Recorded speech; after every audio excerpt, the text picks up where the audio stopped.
नमस्कार, DD news में आपका स्वागत है। मैं हूं चंद्रशेखर जोशी और आइए सबसे पहले आपको दिखाते हैं इस वक्त की हेडलाइंस। प्रधानमंत्री नरेंद्र मोदी ने G20 के तीसरे सत्र में सभी के लिए स्वच्छ और अधिक टिकाऊ भविष्य को सुनिश्चित करने के लिए तेज गति से प्रयास किए जाने पर दिया जोर। अंतर्राष्ट्रीय सौर गठबंधन, एक सूर्य, एक दुनिया, एक ग्रिड और वैश्विक जैव ईंधन गठबंधन पर दिया जोर। G20 शिखर सम्मेलन से इतर पीएम मोदी ने अर्जेंटीना के राष्ट्रपति जेवियर मिलेई से की मुलाकात। पीएम ने ऑस्ट्रेलिया के पीएम एंथनी एल्बनीज से आपसी हितों से जुड़े मुद्दों पर की चर्चा और चिली के राष्ट्रपति गैब्रियल बोरिक से की द्विपक्षीय मुद्दों पर बातचीत।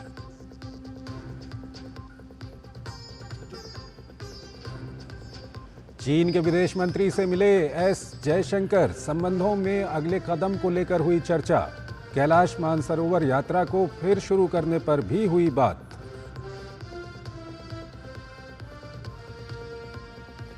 झारखंड महाराष्ट्र विधानसभा चुनाव के लिए मतदान कल, पुख्ता सुरक्षा इंतजाम के साथ तैयारियां पूरी। 23 नवंबर को नतीजे।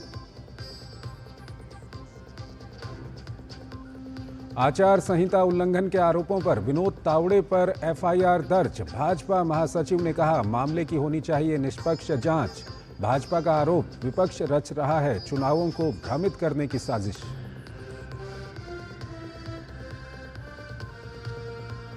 दिल्ली एनसीआर में और बिगड़े प्रदूषण के हालात। आप सरकार ने की केंद्र से कृत्रिम बारिश की मांग। बीजेपी ने आतिशी सरकार पर लगाया नाकामी का आरोप।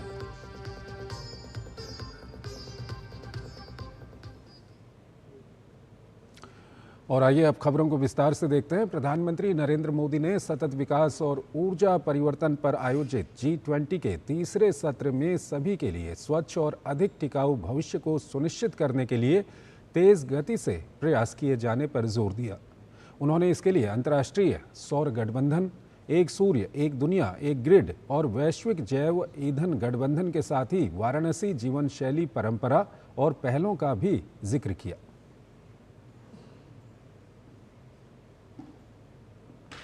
प्रधानमंत्री नरेंद्र मोदी ने अपने ऑस्ट्रेलियाई समकक्ष एंथनी एल्बनीज से मुलाकात की। दोनों नेताओं ने आपसी हितों से जुड़े मुद्दों पर विचारों का आदान प्रदान किया।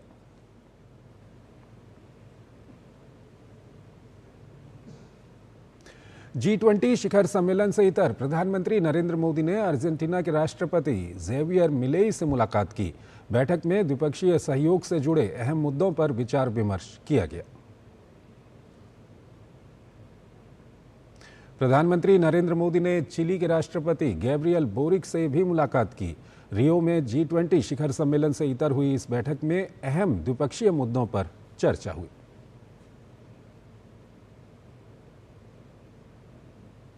रियो में G20 शिखर सम्मेलन से इतर विश्व नेताओं ने सतत विकास लक्ष्यों को लेकर चर्चा की।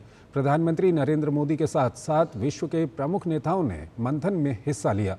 इन नेताओं ने वैश्विक स्तर पर लोगों के जीवन में बदलाव लाने में डीपीआई, एआई और डेटा संचालित शासन के महत्व को रेखांकित किया।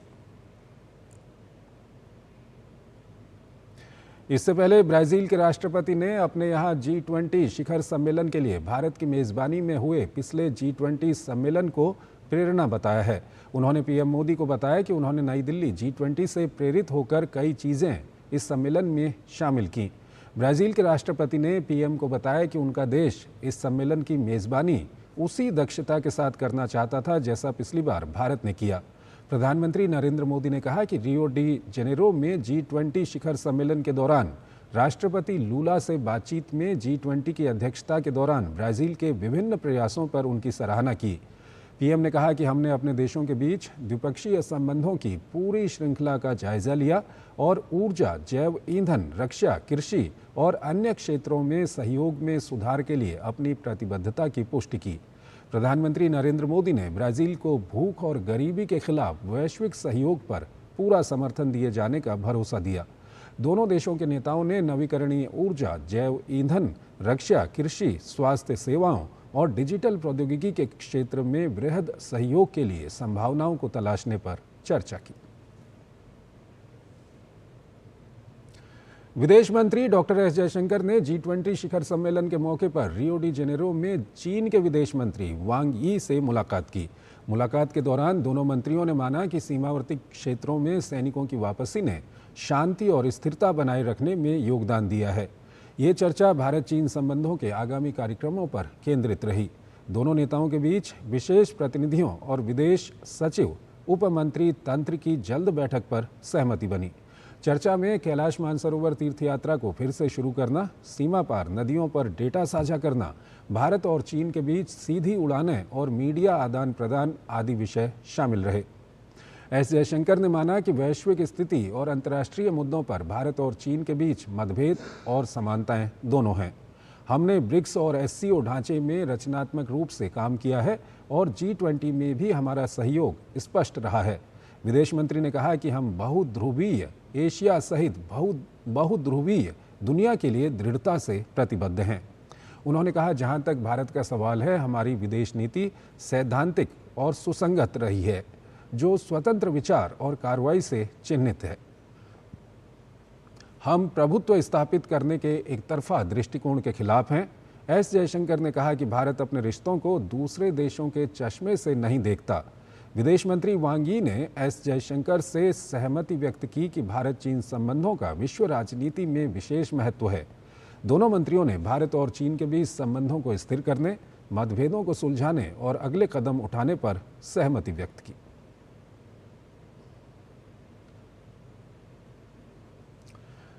गयाना स्थित राधे कृष्ण मंदिर ने विदेश में भारतीय मूल की परंपराओं को संजोए रखने का काम किया है।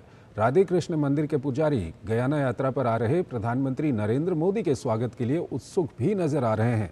उनसे बात की हमारे संवाददाता ने। भगवान श्री राधे कृष्ण का मंदिर है ये, और आप देख सकते हैं यहाँ पे जो इंडियन कम्युनिटी है, जब आज से तकरीबन 180-85 साल पहले जब वो यहाँ पहुंचे, उसके बाद भी उन्होंने अपनी वेशभूषा, अपनी जो परंपरा है, अपनी जो संस्कृति है, उससे बिल्कुल भी अलग नहीं हुए, उसको आज भी फॉलो कर रहे हैं। मंदिर के अंदर भी चलते हैं, भगवान गणेश की प्रतिमा है, राधे कृष्ण की है, यहाँ पर देख सकते हैं कि भगवान विष्णु की आप जो है वो प्रतिमा देख सकते हैं, हनुमान जी आपको यहाँ पर नजर आ रहे हैं, श्री राम नजर आ रहे हैं, भगवान शिव का पूरा परिवार नजर आ रहा है। काफी श्रद्धा से यहाँ पर बताते हैं कि फगवा भी मनाते हैं, यानी कि होली यहाँ बहुत अच्छे से मनाया जाता है, दीपावली का त्यौहार मनाया जाता है, यहाँ तक कि कार्तिक पूर्णिमा हो या फिर गुरु पूर्णिमा, उसमें लोग यहाँ स्नान भी करते हैं। तो जो परंपरा है भारत की, उसको यहाँ पे लोग इतने साल 180-85 साल के बाद भी जो है वो लोग नहीं भूले। चंद्रावती मैम, मुझे ये बताइए इस मंदिर के बारे में, कितना पुराना मंदिर है, कैसे स्टेब्लिश हुआ, इसके आपके पहले? This is all the work of Pandit Bal Govind ji, but I have been involved in it since 1976. I've been doing my work and bringing people together, teaching them the culture, the dharma, how much I can, the language. We've had people to come and do puja every day in the temple, every day, morning and afternoon. Lekin on Sundays, we all meet as a big family and we perform puja ityadi. Now Prime Minister Narendra Modi is coming here in Guyana. So how excited you are? I personally extremely excited.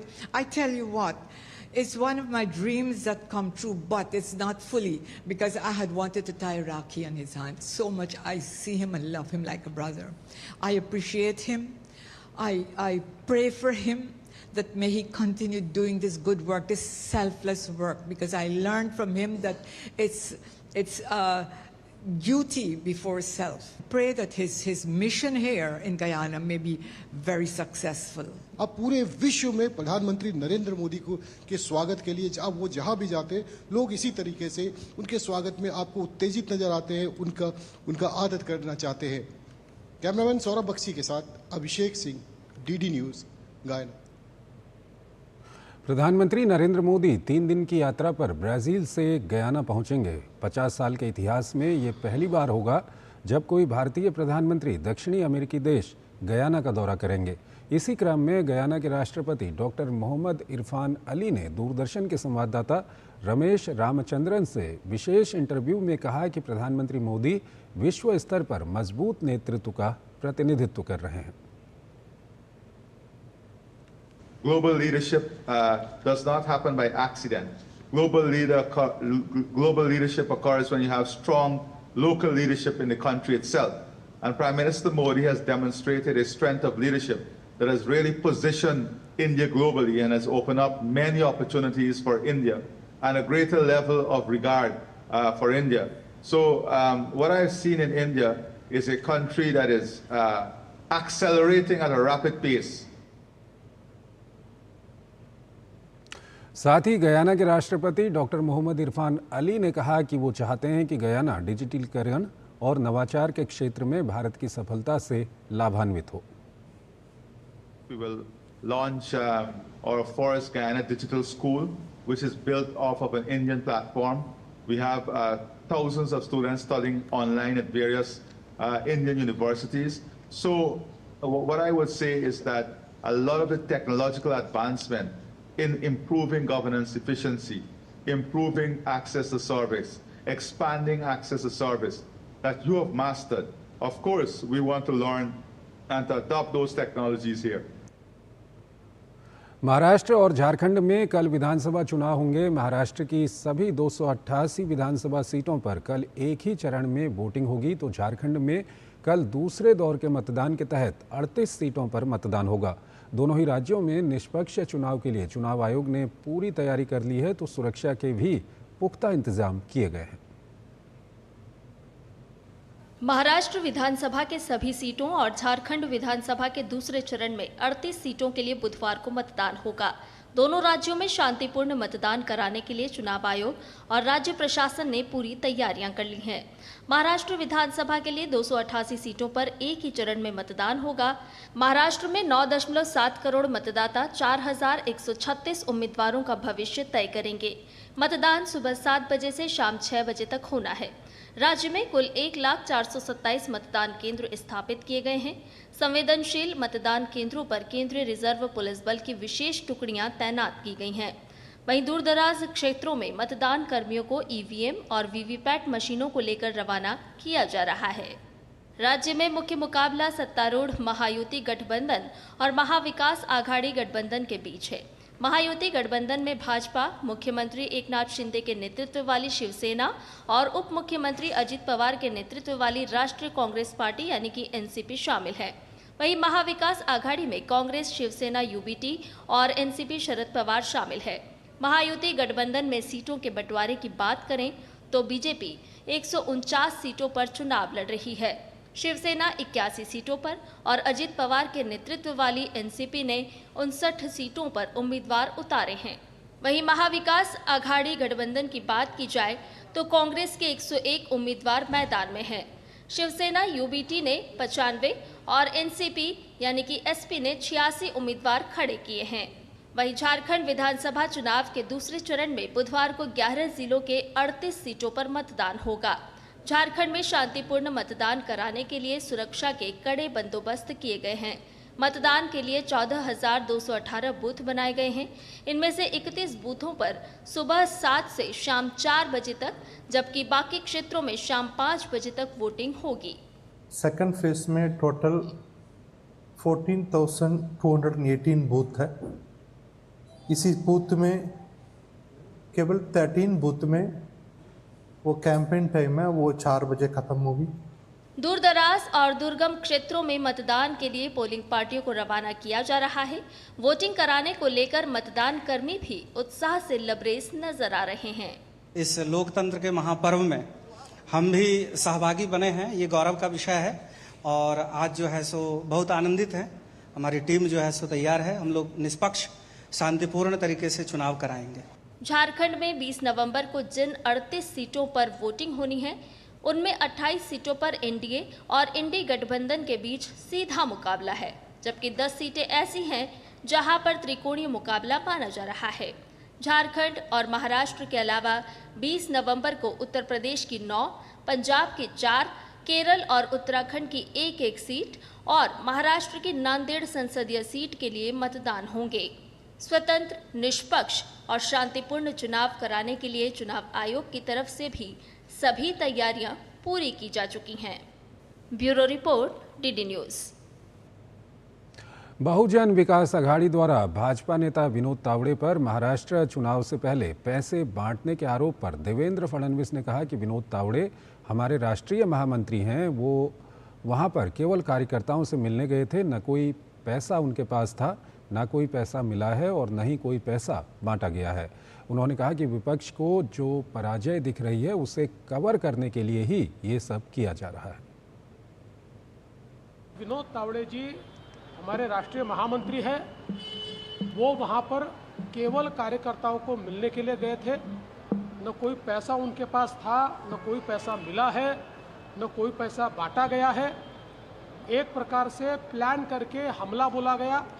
हमारे ही जो उम्मीदवार है राजन नाइक, उनको मारा पीटा गया, हमारे कार्यकर्ताओं को मारा पीटा गया और एक माहौल इस प्रकार से बनाया गया। मैं तो ये कहता हूँ कि कल जो पराजय दिख रहा है उस पराजय को कवर करने के लिए ये सारी बहानेबाजी चल रही है और इसमें कहीं पर भी विनोद तावड़े इनका कोई दोष नहीं है। एक प्रकार से जानबूझकर उनके ऊपर आरोप लगाने का प्रयास चल रहा है। झारखंड में सरकार बनाने के लिए संथाल की 18 और कोयलांचल की 16 सीटें काफ़ी अहम मानी जाती हैं।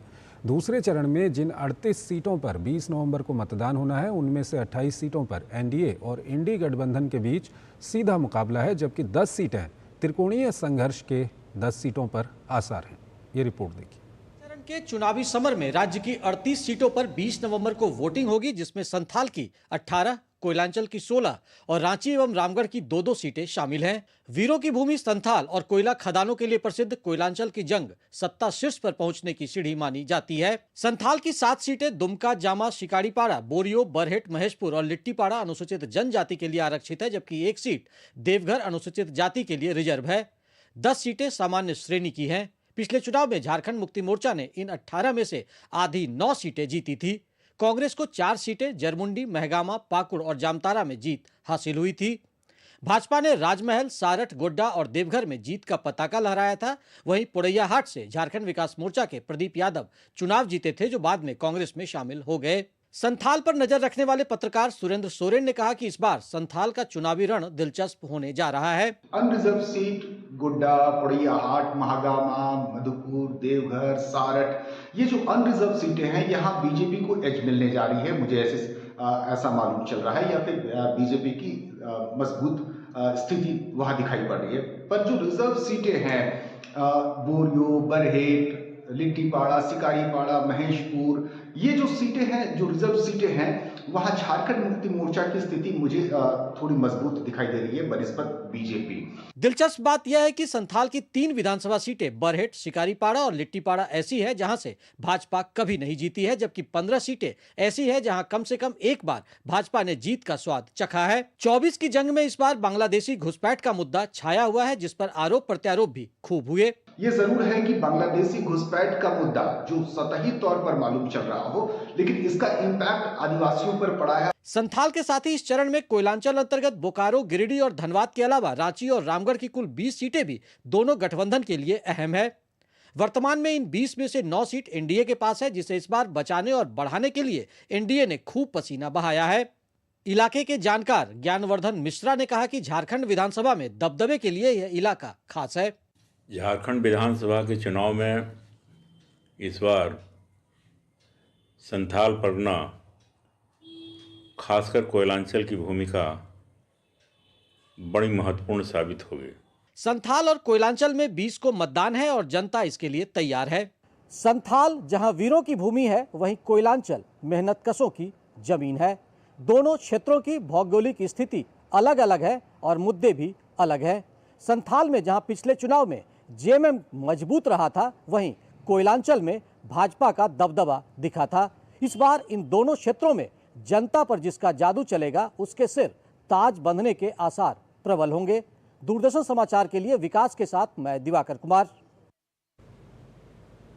झारखंड विधानसभा चुनाव में 20 नवंबर को 38 सीटों पर मतदान होगा। मतदान को लेकर सभी तैयारियां पूरी कर ली गई हैं। पोलिंग टीम मतदान केंद्र के लिए रवाना हो रही हैं। नक्सल प्रभावित इलाकों के लिए चुनाव आयोग ने सुरक्षा के खास इंतजाम किए हैं। दूसरे चरण में नक्सल प्रभावित गिरिडीह की 6 विधानसभा सीटों पर भी चुनाव होना है। देखिए गिरिडीह से हमारे संवाददाता अजीत द्विवेदी की ये खास रिपोर्ट। 20 नवंबर को झारखंड में दूसरे चरण में 38 विधानसभा सीटों पर वोट डाले जाएंगे। करीब 1 करोड़ 23 लाख से ज्यादा मतदाता अपने मतों का प्रयोग कर सकेंगे। करीब 14,000 से ज्यादा पोलिंग बूथ बनाए गए हैं। 528 उम्मीदवारों की किस्मत का फैसला जो है वो 20 तारीख को होगा। तो मतदान को लेकर तमाम तैयारियां पूरी कर ली गई है। इस समय हम गिरिडीह के झंडा मैदान में हैं और आप देख सकते हैं कि यहाँ पर जो मतदान दल है वो लगातार अपना जो वीवीपैट ईवीएम के साथ जो मतदान के लिए जरूरी सामग्री है वो लेकर रवाना हो रहे हैं। फोर्सेस को डिप्लॉय किया गया है। सेंट्रल पुलिस फोर्स की करीब 1000 से ज्यादा कंपनी जो है वो तैनात की गई है। साथ ही राज्य पुलिस की तैनाती की गई है। और जो गिरिडीह जिसमें कि 6 विधानसभा सीटें आती हैं, नक्सल प्रभावित क्षेत्र रहा है, तो जो नक्सल प्रभावित क्षेत्र है वहां के जो पोलिंग बूथ हैं उनके लिए खास सुरक्षा व्यवस्था के प्रबंध किए गए हैं। और चुनाव आयोग की कोशिश है कि सभी मतदाता भयमुक्त होकर, निर्भीक होकर, निष्पक्ष होकर मतदान कर सकें। कैमरामैन राहुल चोपड़ा के साथ अजीत द्विवेदी, डीडी न्यूज, गिरिडीह, झारखंड। पुणे में मतदान प्रतिशत बढ़ाने के लिए चुनाव आयोग से लेकर स्कूल, कॉलेज और स्वयंसेवी संस्थाएं भी आगे आई हैं। कॉलेज के छात्रों ने जगह जगह नुक्कड़ के जरिए मतदाताओं को वोटिंग के लिए अपील की है। एक पहल विद्यार्थी सहायक समिति ने भी की है। समिति के छात्राओं से बात की हमारे सहयोगी धीरज कुमार ने। पुणे में विद्यार्थी सहायक समिति ने आम मतदाताओं को जागरूक करने के लिए, मतदान के प्रतिशत को बढ़ाने के लिए भरपूर कोशिश की है। चाहे वो अपने गली में हो, नुक्कड़ के जरिए हो, लोगों तक पहुंचने की कोशिश की है। और इस वक्त हमारे साथ कुछ छात्राएं मौजूद हैं जिन्होंने बीते महीनों से इस कार्य को अच्छी तरीके से निभाया है, जिनसे हम बात करते हैं। अगर हम वोटिंग की बात करते हैं, सबसे पहले आपने क्या क्या किया है वोटिंग के लिए, पहले ये हमें बताएं।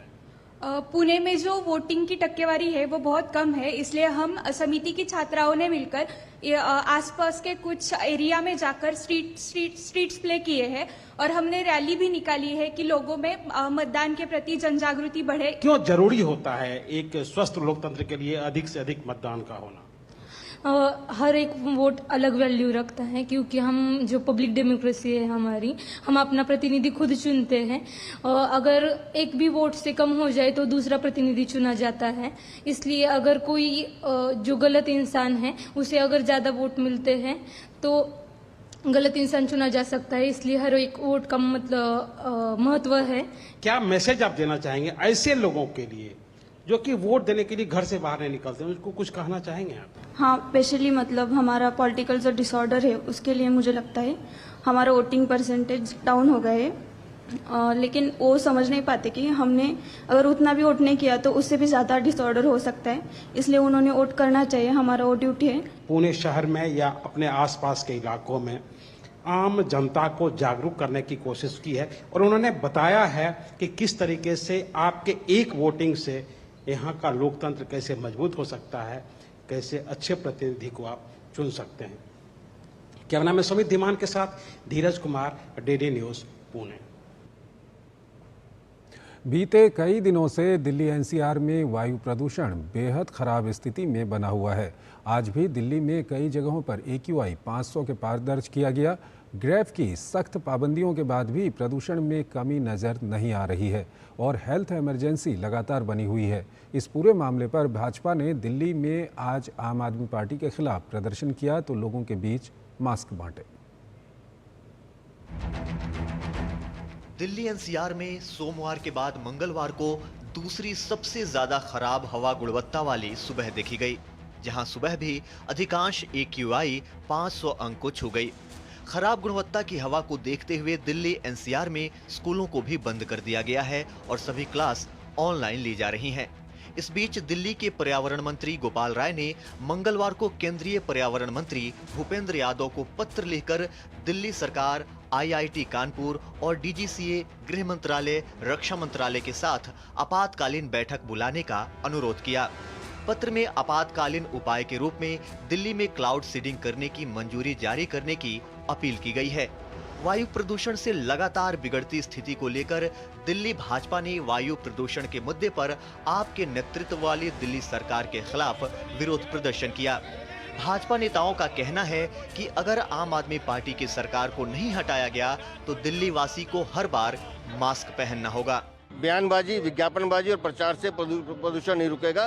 प्रदूषण रोकने के लिए 24 घंटे काम करना पड़ेगा, जो आम आदमी पार्टी की सरकार ने सिर्फ भ्रष्टाचार में बिता दिया। दिल्ली में सांस लेना दूभर हो गया है, क्योंकि अरविंद केजरीवाल के भ्रष्टाचार ने दिल्ली को लील लिया है।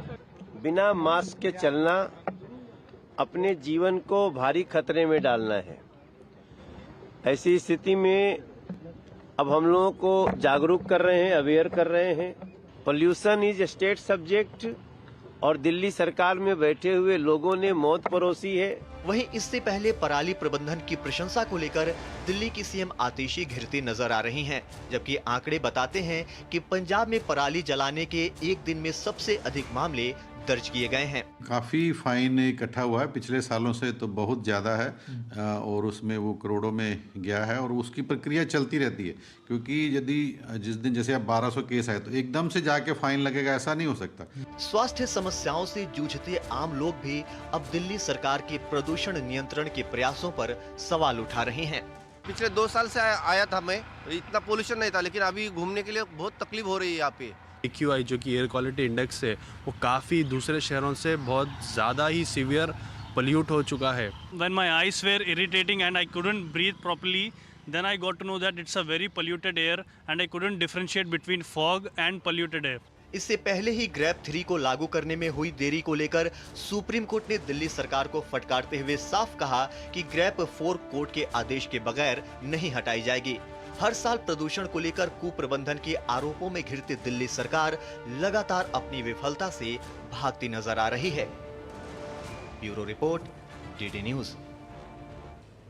हिमाचल प्रदेश की सुखविंदर सिंह सुक्खू की सरकार एक बार फिर से सुर्खियों में है। इस बार हाईकोर्ट के आदेश का पालन नहीं करने पर कोर्ट ने दिल्ली के हिमाचल भवन को अटैच करने का आदेश दे दिया है, जिसके बाद सुक्खू सरकार की नाकामी फिर से उजागर हुई है। तो भाजपा ने इस मुद्दे पर कांग्रेस सरकार को जमकर घेरा है।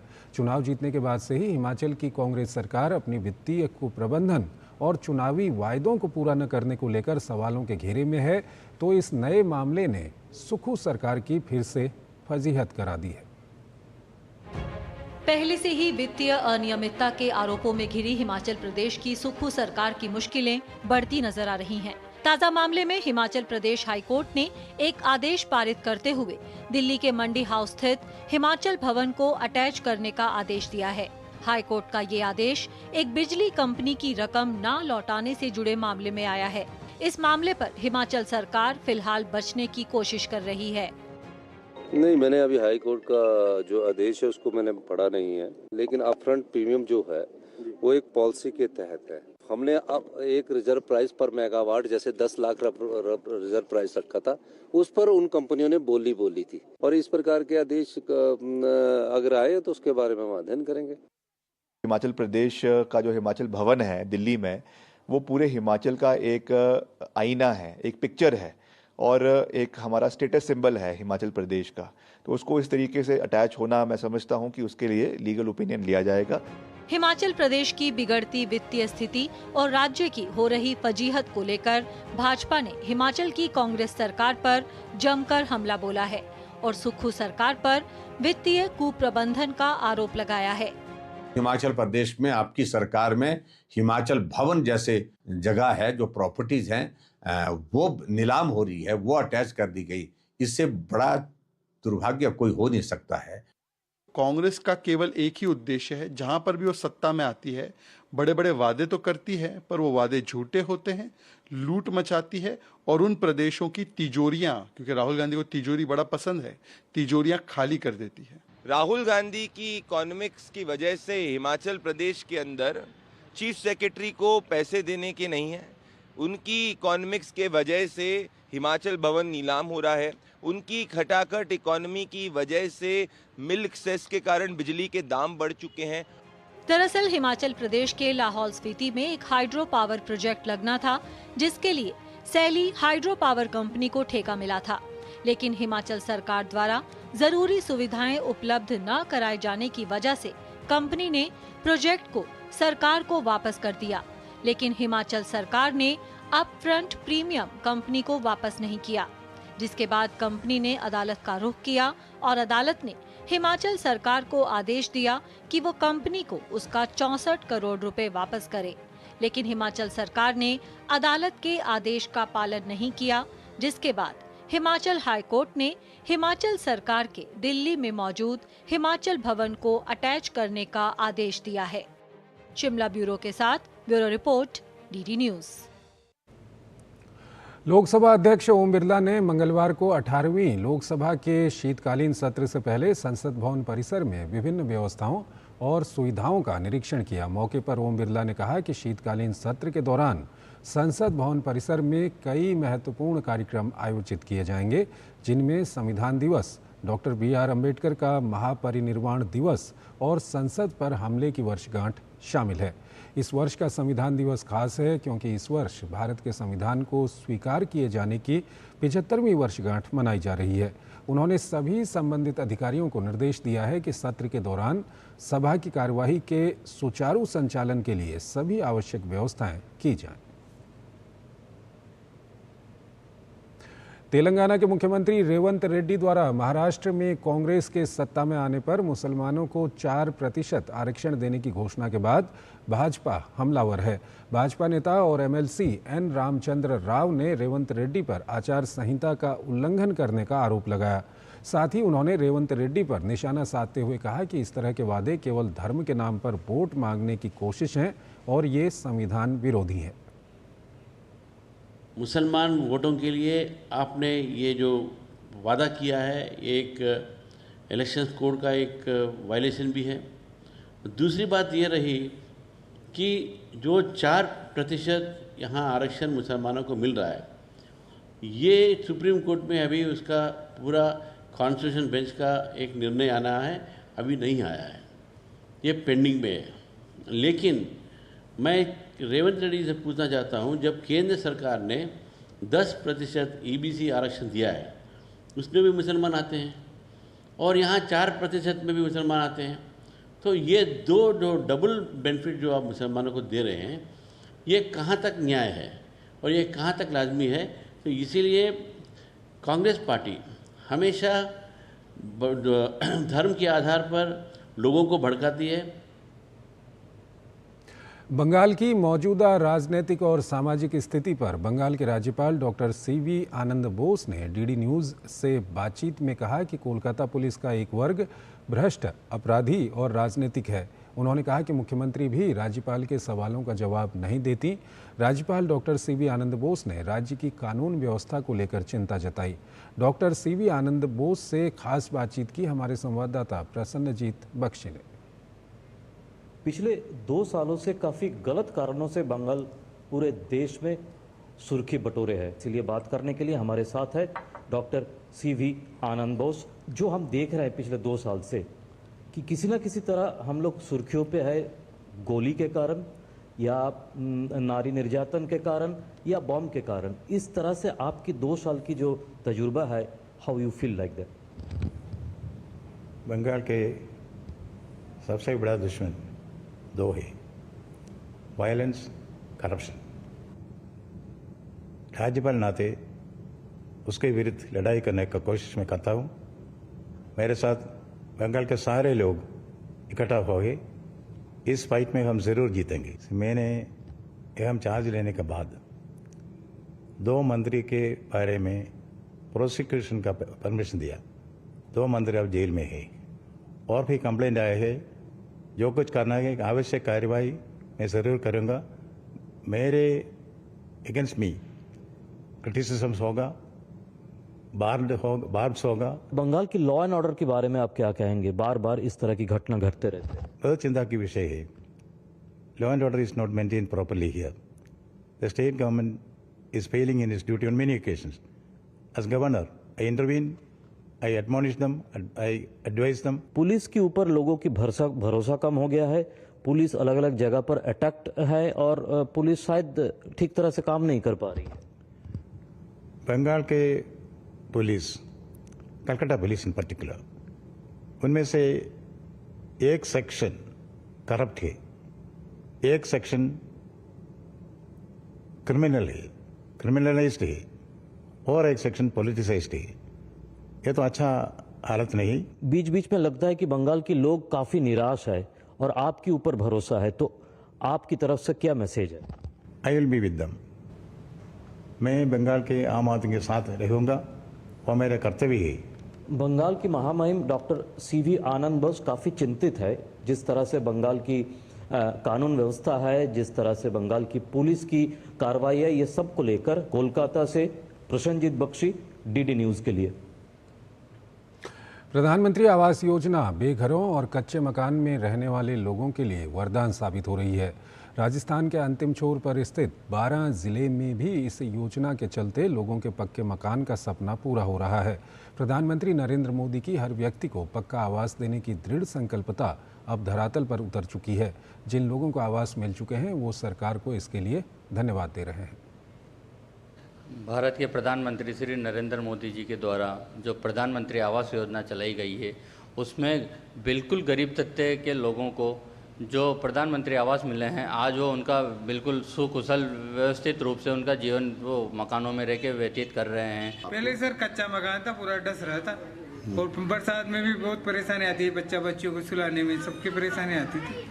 जो PM किसान ये आई आवास योजना तो इससे अच्छा लाभ मिला, तो इससे सहायता से मकान बना लिया। पहले कच्चा मकान था, रोटी करना का होता और पानी टिपकता रहता था, बहुत दिक्कत आती थी और मोदी जी ने मकान दिलाया तो अच्छा काम हुआ है, सब बढ़िया हुए और बड़े चंगा रह रहे हैं।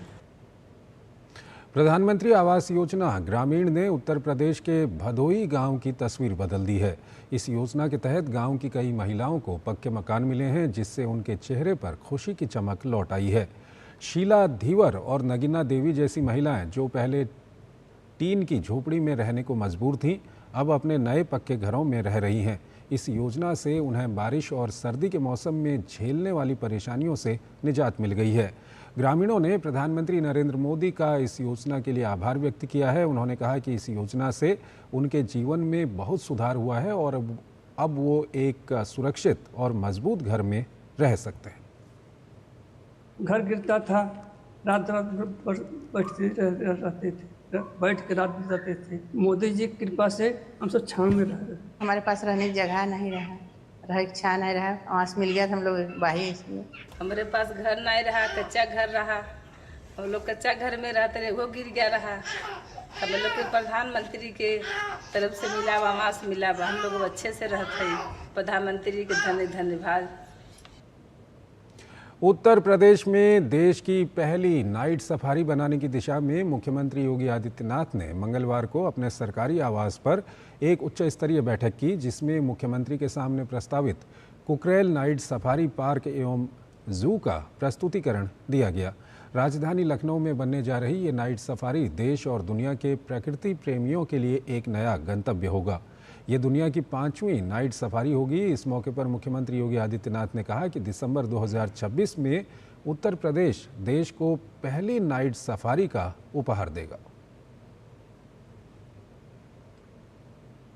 भाग्यनगर शहर एक वैश्विक सांस्कृतिक महोत्सव का साक्षी बनने जा रहा है। हैदराबाद के हाईटेक सिटी स्थित शिल्पकला वेदिका में 21 से 24 नवंबर तक आयोजित होने वाले लोक मंथन 2024 में विभिन्न विषयों पर मंथन होने के साथ साथ सांस्कृतिक कार्यक्रम भी होंगे। 4 दिवसीय इस वैश्विक महाकुंभ में दुनिया भर के विचारक, बुद्धिजीवी, शोधकर्ता और शिक्षाविद मौजूद रहेंगे। वहीं देश और दुनिया की सांस्कृतिक छटा के विविध रंग भी यहाँ देखने को मिलेंगे।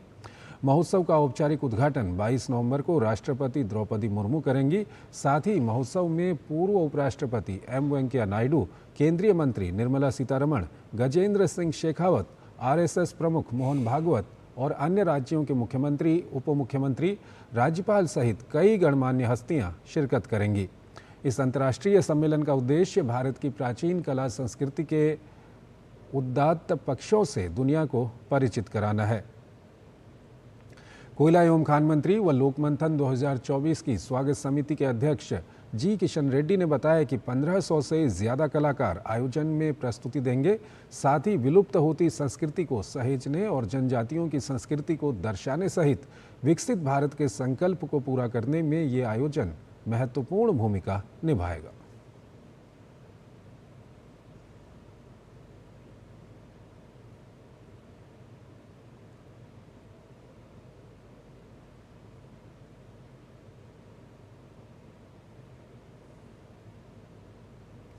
केंद्रीय गृह मंत्री अमित शाह ने गुजरात के गांधीनगर में राष्ट्रीय रक्षा विश्वविद्यालय में 50वें अखिल भारतीय पुलिस विज्ञान सम्मेलन में मुख्य अतिथि के रूप में हिस्सा लिया। इस मौके पर उन्होंने कहा, आने वाले दिनों में हमारे सामने कुछ चुनौतियां हैं। ये चुनौतियां सिर्फ भारत के लिए नहीं बल्कि पूरी दुनिया के लिए हैं। भारत को इसका समाधान निकालना चाहिए। पुलिस विज्ञान कांग्रेस ये पूरी हमारी अपराध के खिलाफ लड़ने की सिस्टम को रिलेवेंट रखने की एक्सरसाइज है। ये दायित्व police. We have with us Shri Amitabh Kant, India Sherpa. और आइए आपको ब्राजील लिए चलते हैं, जहां पर विदेश मंत्रालय द्वारा एक संवाददाता सम्मेलन वहां पर किया जा रहा है। On this, on Prime Minister's engagement in the BRICS summit, we are also joined by our ambassador to Brazil, Shri Suresh Reddy, as also Srimati Pooja Kapoor, who happens to be Sous Sherpa of the G20 process. With that, first I invite Shri Amitabh Kant to make his remarks. Sir, over to you. Thank you, Randir. I'm really delighted to share with you the outcomes of this very, very significant engagement of the Prime Minister, Honorable Prime Minister, and its participation in the just concluded 19th G20 summit in Rio. And this was the 11th G20 summit in which the Honorable Prime Minister was participating. This summit in Rio had the overarching theme of building a just world and a sustainable planet. And this year, the G20 has delivered a very strong message on the fight against hunger and poverty. One of the very important outcomes of this summit has been that leaders of G20 were invited, countries and heads of international organizations, they were all invited, and they have participated and launched the Global Alliance Against Hunger and Poverty. And India has also joined this alliance as one of the 147 founding members. This includes about 81 countries, the African Union and European Union, 24 international organizations, 9 international financial institutions, and 31 philanthropic and non-governmental organizations. So the Rio de Janeiro G20 leaders' declaration was very intense discussion. Prior to the leaders' summit, there was a Sherpa negotiation which went on for about 7 days non-stop. And, after a huge number of virtual sessions, physical sessions, the declaration has been passed. And this declaration really demonstrates the unity of G20 towards a range of issues. And the declaration focuses on hunger and poverty. It focuses on climate and energy. It focuses on developmental issues. It focuses a lot on,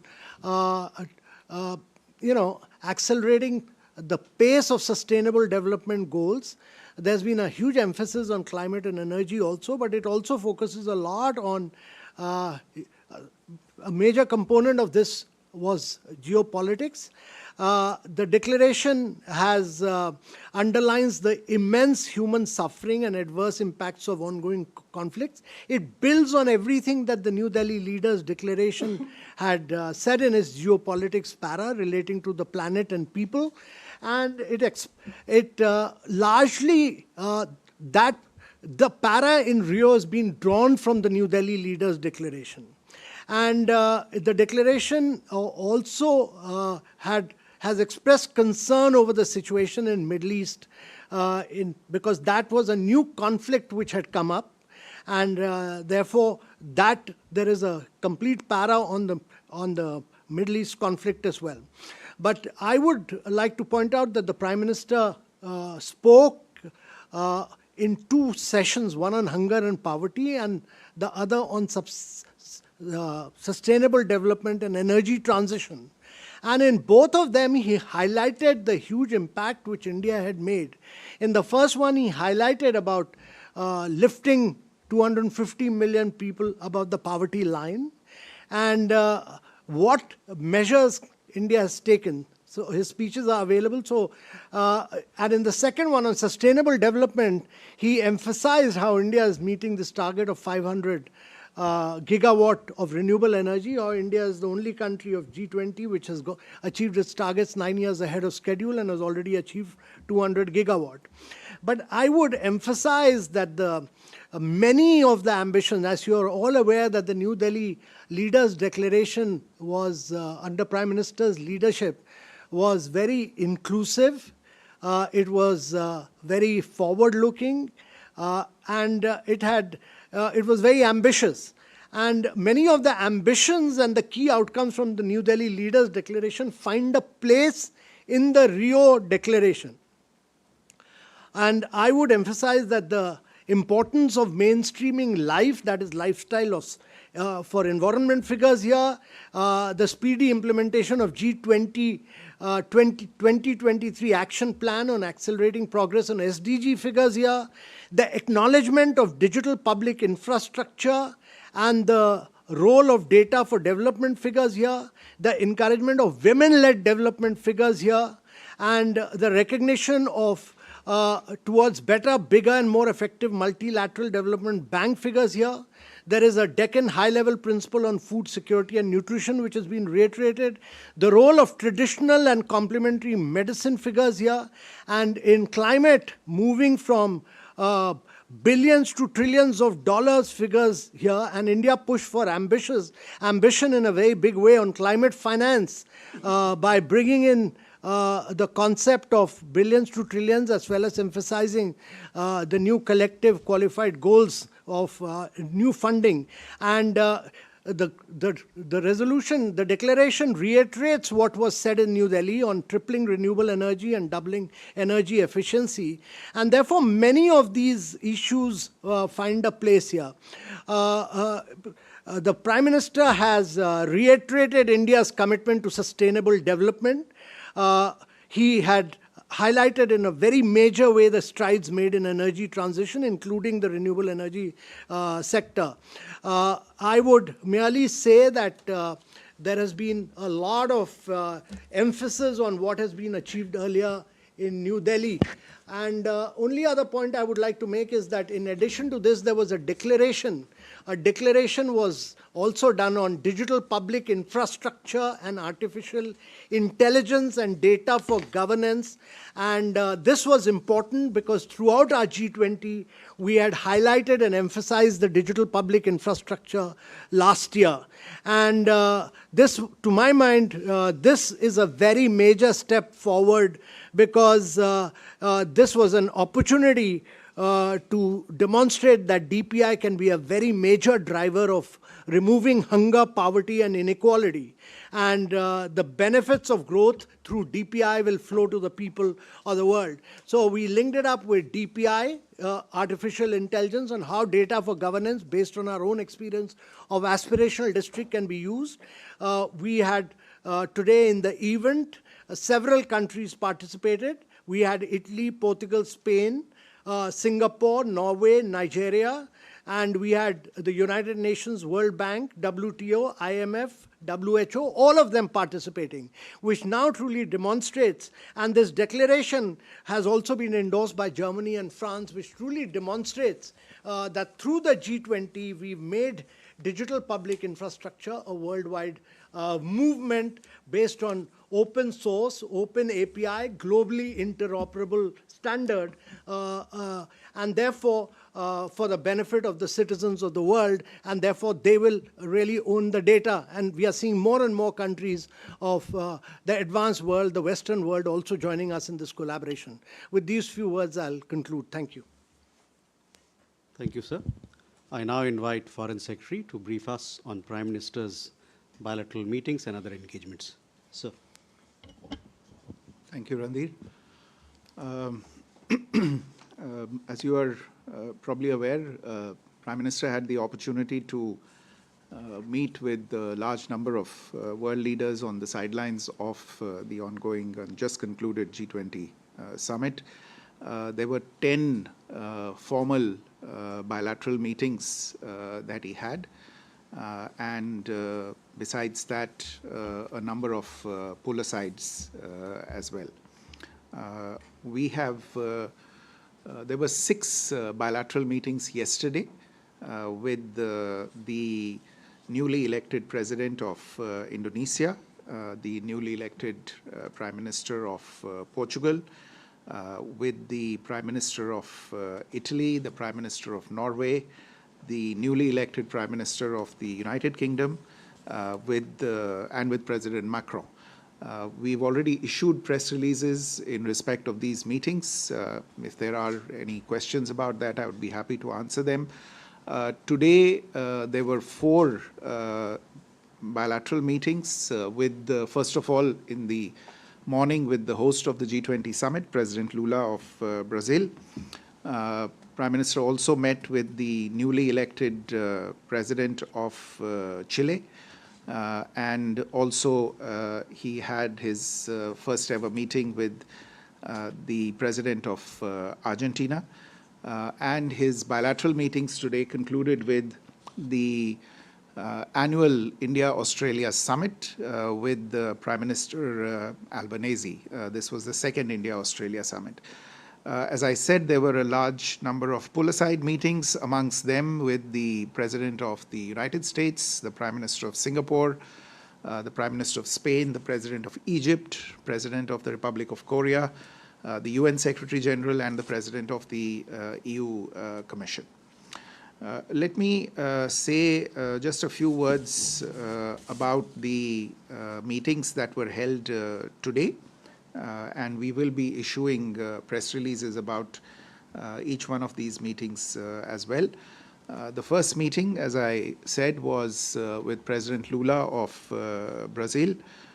Prime Minister congratulated President Lula on the successful organization of the G20 presidency, as well as President Lula's leadership of IBSA, the India-Brazil-South Africa Forum. He commended President Lula's initiative on the launch of the Global Alliance Against Hunger and Poverty, and also the focus of the G20 agenda on the priorities of the Global South, which, as the Sherpa just mentioned, aligned nearly perfectly and carried forward the valuable work that was done during India's own presidency of the G20 last year.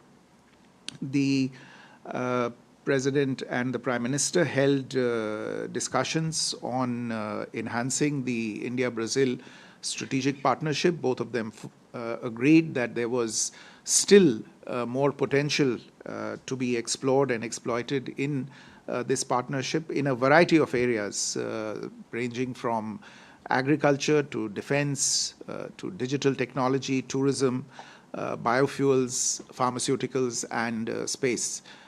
In agriculture especially, Prime Minister recalled that many years ago, it was actually the export of Indian bovine germplasm that led to a revolution in the genetic stock of Brazil's reserves of livestock, and that there were now, both countries were presented with interesting prospects for taking forward this cooperation. Similarly, there was discussion on the possibilities on cooperation in green hydrogen, as well as in the budding defense field. In space, there has already been valuable cooperation between the two sides. ISRO has already launched a couple of satellites for the Brazilian Space Agency. The two sides also agreed on cooperation in the area of artificial intelligence, cybersecurity, biotechnology, and ethanol blending. And the two sides also had, the two leaders also had discussions on the exchange of high-level visits in the coming year. With the President of Chile, as I said, this was the first meeting between the two leaders. This is also, the coming year is also the 75th year of diplomatic relations. between the two countries. Prime Minister congratulated President Gabriel Boric Font on assuming office, and the two sides discussed the potential in areas such as trade and pharmaceutical cooperation. There are discussions on a commercial cooperation agreement that are ongoing between the two sides. And the President of Chile expressed a great deal of interest in not just the commercial opportunities with India, but also in wanting to build relations in the field of culture, knowledge, traditions, student exchange, etc. Chile is also an important player in the critical minerals space, and therefore the two sides discussed the possibilities of cooperation in that particular area. The third meeting today was the meeting between Prime Minister and the President of Argentina, Javier Milei. As you are aware, this was again the first ever meeting, bilateral meeting between the two leaders. Prime Minister congratulated President Milei on his election victory last year and on the progress that Argentina had made under his presidency. And President Milei likewise congratulated the Prime Minister on his historic third term, for which the Prime Minister took office in June this year. There were discussions on a number of areas. I should perhaps mention that there was a very rich and vibrant discussion on governance, and the two sides, the two leaders, exchanged their thoughts and their experience in handling issues related to governance. They also expressed satisfaction at the broadening of the strategic partnership between the two countries in various areas. There are opportunities for the two sides to cooperate in areas related to pharmaceuticals, defense technology, critical minerals, particularly lithium. And I should mention that in the lithium space, there's been a significant agreement signed just earlier this year between India and Argentina, whereby an Indian public sector undertaking has entered into an agreement to explore a lithium mine in Argentina. This is possibly the first such initiative by an Indian entity anywhere in the world with regard to lithium and critical minerals. The two sides also looked at the possibilities of cooperation in the peaceful uses of nuclear energy, space, agriculture, science and technology, and information technology. I must mention that with the number of leaders, especially hailing from Latin America, there was discussion on the popularity of yoga, of Ayurveda, of traditional systems of medicine in all of these countries, and leaders agreed on the need to reinforce these ties and look at further popularization of these elements. The last meeting this morning, as I mentioned, was the annual summit between India and Australia. Prime Minister met with Prime Minister Albanese of Australia for the second India-Australia annual summit. This meeting was the 11th meeting between Prime Minister and Prime Minister Albanese. And just shows the intensity of the exchange between the two leaders and the two countries in just the last few years. The Prime Ministers reaffirmed the strength of the multifaceted ties under the India-Australia Comprehensive Strategic Partnership. They expressed satisfaction at the fact that since the signing of the ECTA agreement on trade, bilateral trade had increased by nearly 40%. They welcomed the opening of an Indian consulate in Brisbane and the opening of an Australian consulate in Bangalore.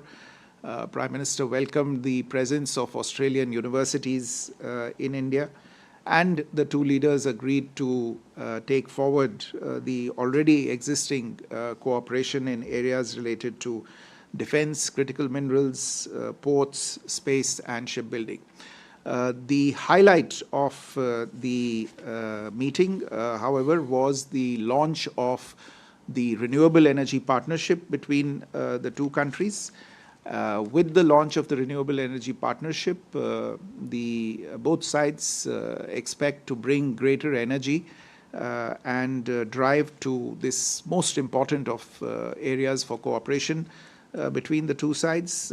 Under the partnership, there will be intensified dialogue in the RE sector, especially on diversifying the clean energy supply chain, on accelerating energy transition. Some of the areas that will be a focus under the renewable energy partnership will be solar photovoltaics, green hydrogen, energy storage, and capacity building a workforce that is trained in the transition to renewable energy. There will be annual ministerial meetings of the concerned ministers for renewable energy, and the dialogue, the partnership will also include track 1.5 and track 2 dialogues that will bring in the private sector as well as research institutions. Naturally, there was a lot of discussion on cooperation under the Quad format as well, and on the possibility of encouraging investments between the two countries in both directions. No India-Australia meeting is complete without a mention of cricket, and therefore both Prime Ministers welcomed and sent their best wishes to the two cricket teams that are about to engage in what is possibly amongst the most watched sporting contests anywhere in the planet as the India-Australia Test Series gets underway. Prime Minister Albanese, of course, also made special mention of the diversity of the Indian diaspora, the Indian expatriate community in Australia, and how that was such a strong bridge between the two countries. Let me stop there, and if you have any questions, I'd be happy to answer them. Thank you.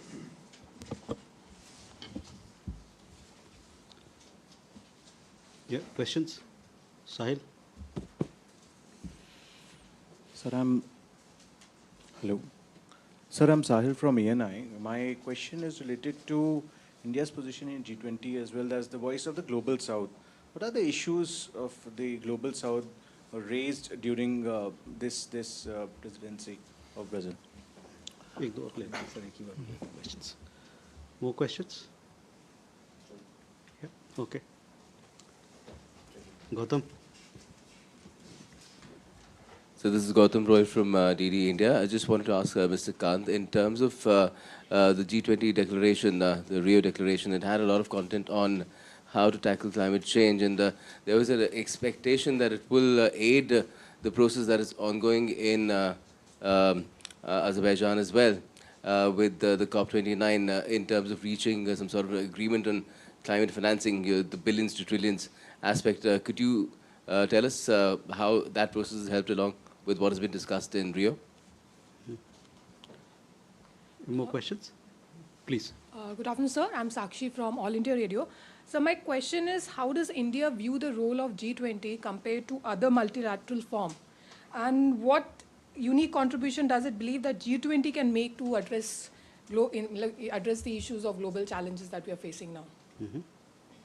You have a question here? Ilya Arkhipov, Bloomberg News.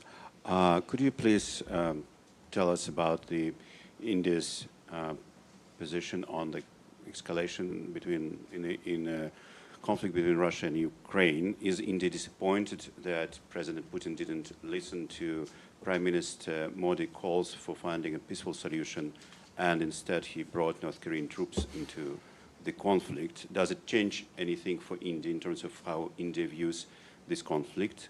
And has Prime Minister had any discussions about the latest escalation after the North Korean troops arrived to Russia, that there was also recent long-ranging strikes on the Russian territory from the Ukraine? And does India plan to ask Russia to clarify its stance on the use of nuclear weapons because it's updated its nuclear doctrine? Thank you very much. Sorry, it's a bit of too many questions in one, but obviously understand the sensitivity of the subject. Thank you. We can take 2 questions from here and then we'll come back for. Sir मैं असीम Mishra DD news से। Sir Hindi में सवाल कि जिस तरह से climate change को लेकर बहुत सारी बातें हुई और डिक्लेरेशन में बहुत सारी बातें लिखी गई हैं, न्यू कलेक्टिव क्वालिफाइड गोल्स किस तरह से सेट किए गए हैं और किस तरह से ये क्लाइमेट मिटिगेशन में काम कर सकते हैं, क्लाइमेट चेंज को मिटिगेट करने में? ठीक है। Sahil, you have another question? So my question is related to EM's meeting with the Chinese foreign minister, and on the roadmap ahead for Mansarovar Yatra resumption, which was mentioned in the document. Sir, thank you. Sir, please. So let me dwell on a few issues, and I'll, while the broader question of Russia will be touched upon by the Foreign Secretary, but I'll touch upon the G20 aspect of it. But let me first say that the Global South, this is the first time that the G20 was held in Indonesia, then it was held in India, it was Brazil, and then now the baton has been passed on to South Africa. So emerging markets will have to play a very critical role, and if you look at the global growth, while the developing countries are growing at 1.8%, emerging markets are growing at about 4.4%. That means, and according to both IMF and World Bank, for the next 4 decades, 70% of the growth is going to come from the global south. And that is simply because of demographics. And this requires more financial flows to be passed on to the global south countries. And if you look at this particular G20, other than both for hunger and poverty, the focus on inequality, the focus on sustainable development goals, the focus on digital public infrastructure, the focus on nutrition, all that demonstrates the huge commitment that was made. To my mind, both development and climate action are 2 sides of the same coin. And therefore, climate was also very critical. We were very mindful of the fact on climate not to get into too many specific, other than saying we'll move from billions to trillions or we'll lay down an ambitious NCQG. It was very difficult to get into details because simultaneously, this is the first time that simultaneously you were having a COP at Baku which is going on, and any getting into too many details would have had a very adverse implication on negotiations there, and therefore we were very careful. But we've reiterated the need for tripling of renewable energy, we've reiterated the need for doubling energy efficiency, we've talked about green hydrogen and many other factors. So this is if you read the document in its totality, it's very much a document of the global south. And I would merely say that if you look at the geopolitical paras of this particular G20 declaration, it talks about a comprehensive ceasefire in Gaza in line with the UN Security Resolution 2735, and in Lebanon, both in Gaza and in Lebanon, and that will enable citizens to return safely to their homes on both sides of the blue line.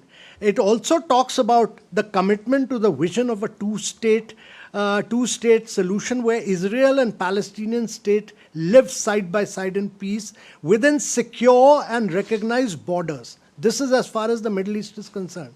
So it talks about a comprehensive ceasefire. And as far as the Russia-Ukraine crisis is concerned, it talks about a comprehensive, just and durable peace upholding all the principles and all the purposes and principles of the UN Charter for the promotion of peaceful, friendly and good neighborly relations amongst nations. I'm not getting into the details, but it's quite a detailed formulation which also condemns terrorism in all its forms and manifestation. And it also talks about the peaceful resolution of conflicts and efforts, because the intention there was to get into the principles of what is required rather than start naming countries which would have led to a stalemate. So broadly the adverse impact of wars and conflict on citizens and laying down the clear principles was broadly accepted, and that is how it is. But this is very much a G20 presidency, because this is the first time after India brought AU into the G20. And to the question which Madam asked from here, G20 used to account for about 72% of the global GDP, but after India's leadership, we brought AU. Prime Minister's effort brought AU as a member. So actually it's G21 now because of India's effort. And that means that today G20 accounts for 85% of the global GDP. It accounts for about 84% of the global trade. It accounts for almost 80% of the global population. And therefore, it's a very, very inclusive body. It's the only body where decisions taken by it are implemented by multilateral institutions like World Bank or IMF, and therefore calling for a better, bigger and more effective bank, which was again the formulation of the New Delhi Leaders Declaration. India also constituted that committee led by N.K. Singh and Larry Summers. Its recommendations are now being implemented by the World Bank. So all this will lead to greater flow of financial resources to the global south.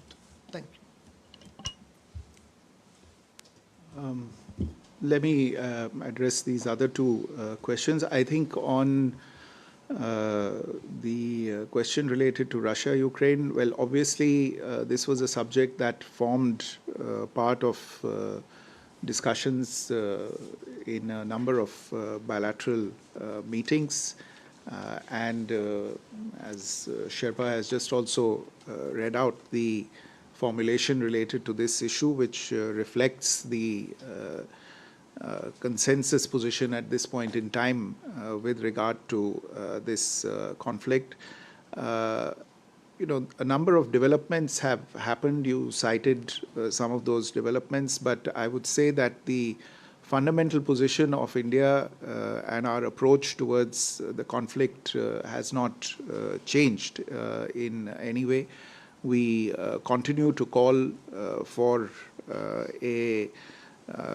a way to end this conflict through a return to dialogue and diplomacy by discussions directly, if need be, between the two sides, and for the international community to play a supportive role in this regard. Obviously, we would be concerned by any kind of escalation that would threaten a more damage and loss of life and destruction to property that has been caused.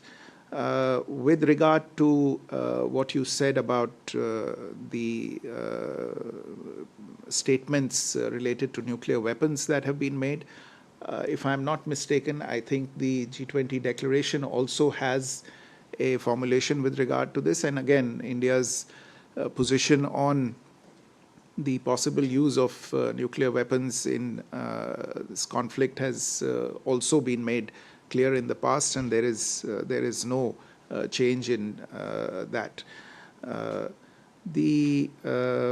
Insofar as the question related to EM's meeting with the Chinese foreign minister is concerned, the meeting took place yesterday, and the two foreign ministers, as they had been mandated by the two leaders when the meeting took place between Prime Minister and President Xi Jinping in Kazan on the sidelines of the BRICS summit last month.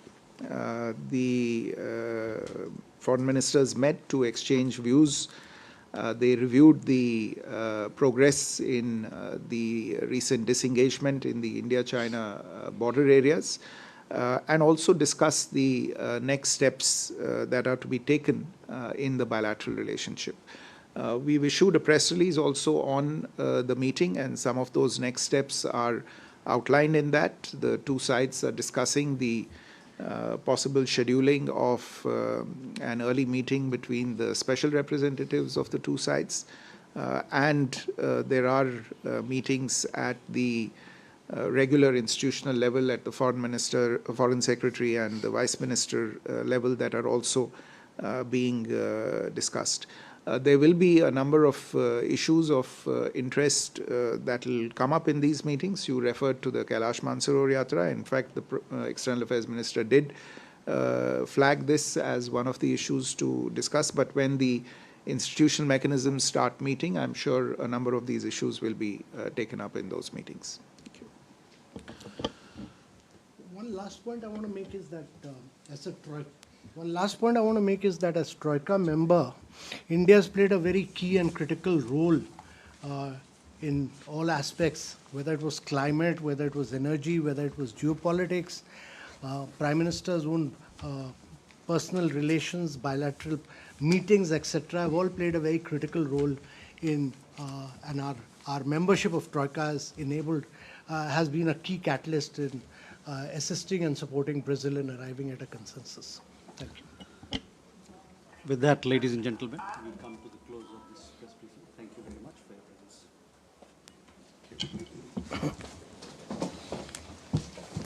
Thank you, sir.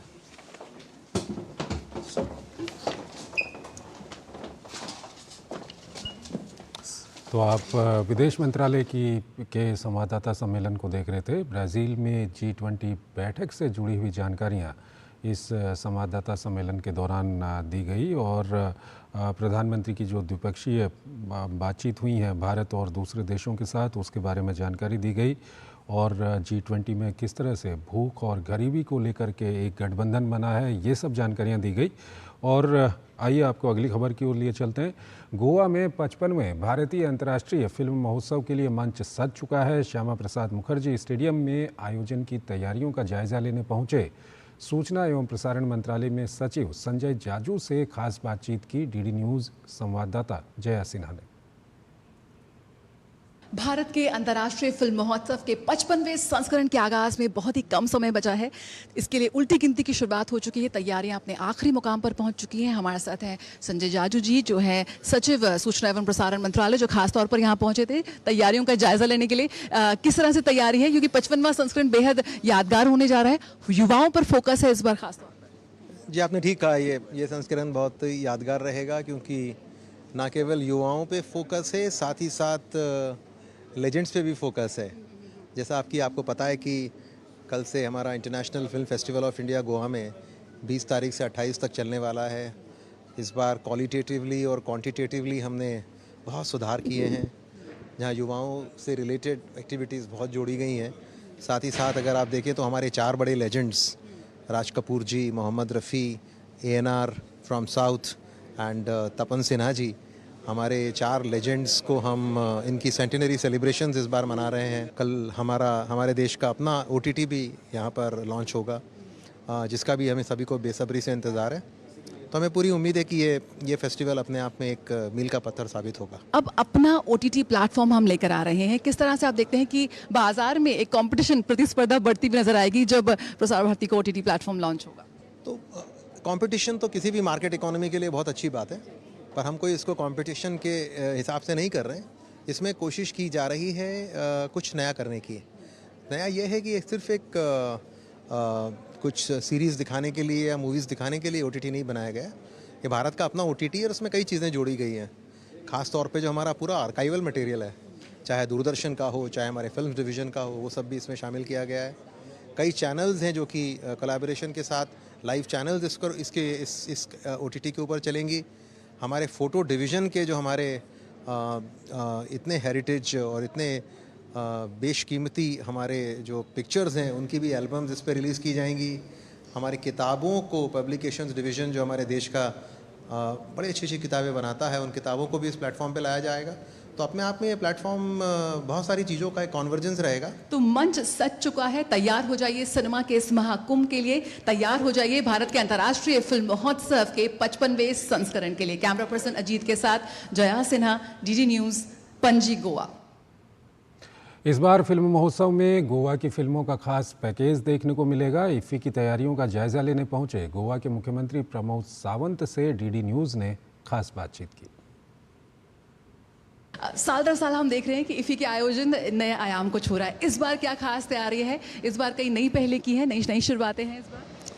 जी हाँ, जैसे आपने कहा कि हर बार इफ़ी inauguration में हम एक focus करके काम करते हैं। गोवा सरकार के entertainment society of Goa NFDC इस बार भी जो इवेंट मैनेजमेंट ऑर्गेनाइजेशन जो स्पीचक्राफ्ट है उनकी तरफ से बहुत ही अच्छा इनॉग्रेशन में प्रोग्राम्स जो है वो लोगों को देखने के लिए मिलेंगे। इसके सिवाय द एंटायर डेकोरेशंस जो हैं which is also the ESG की तरफ से जो है वो सस्टेनेबल यूज़ करके ही हमने किया है। मुझे लगता है इस बार का अट्रैक्शंस इफ़ी में डिफरेंट है। इफ़ी परेड और इफ़ी एक्स्ट्रावेगेंजा जो लोगों को देखने के लिए मिलेगा। गोवन फिल्म्स पर खास तौर पर इस बार एक खंड है जिसका शामिल किया गया है इफ़ी में। तो जो आपका लोकल टैलेंट है, लोकल फिल्म्स हैं, उन्हें भी खास तौर पर प्रदर्शित किया जाएगा इफ़ी 2024 में। NFDC का मैं धन्यवाद देता हूँ। इस बार भी गोवन ऑलमोस्ट द 14 फिल्म जो स्क्रीन हो रही है, the producer and directed by the Goan films. The local talent इसके लिए तो प्रमोट हो जाता है। तो फिर इफ़ी इतने सालों से करके यहाँ का जो लोकल टैलेंट और ख़ास करके कोंकणी लैंग्वेज वाली फिल्म्स जो प्रमोशन था वो प्रमोशन इस बार की इंटरनेशनल फिल्म फेस्टिवल में 14 कर रहे हैं। इसलिए NFDC और entire team the government of India का बहुत बहुत धन्यवाद। मंगलवार को इग्नू ने 39वां स्थापना दिवस मनाया। इस मौके पर शानदार कार्यक्रम का आयोजन बाबा साहेब आम्बेडकर सभागार में हुआ।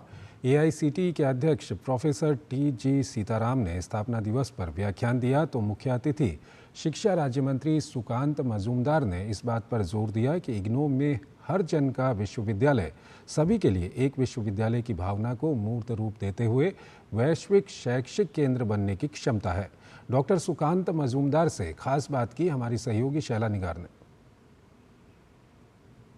39 इयर्स ऑफ फाउंडेशन डे, इतना लंबा समय हो गया शिक्षा के क्षेत्र में योगदान देते हुए, कैसे देखते हैं? इतना बड़ा स्ट्रक्चर पूरे देश में चलाना, और सबसे बड़ी बात है कि न्यू एजुकेशन पॉलिसी यानी नेशनल एजुकेशन पॉलिसी में जो सोच हमने लाए हैं वो पहले से इसमें इनकलकेटेड है। और मुझे लगता है कि आगे आने वाले समय में इग्नू जैसे अभी एंटरप्रेन्योरशिप की तरफ आ रहा है, नए टेक्नोलॉजी जो आ रहे हैं, AI से लेकर मशीन कंप्यूटिंग से लेकर सारी चीज़ें जो आ रही है, इसको भी इनकॉर्पोरेट करेगी और कर रही है। आने वाले समय में क्या कुछ नए चेंजेस देख सकते हैं? इंडियन एजुकेशन को एट पर इंटरनेशनल एजुकेशन बनाने के लिए और इसमें अंतर्राष्ट्रीय लुक देने के लिए जो करना है वो नेशनल एजुकेशन पॉलिसी में है और इग्नू भी उसमें सहभागी है। सर, अभी आपने प्रदर्शनी देखी, तमाम सारे नवाचार देखे, छात्रों के इस कौशल को आप कैसे देखते हैं?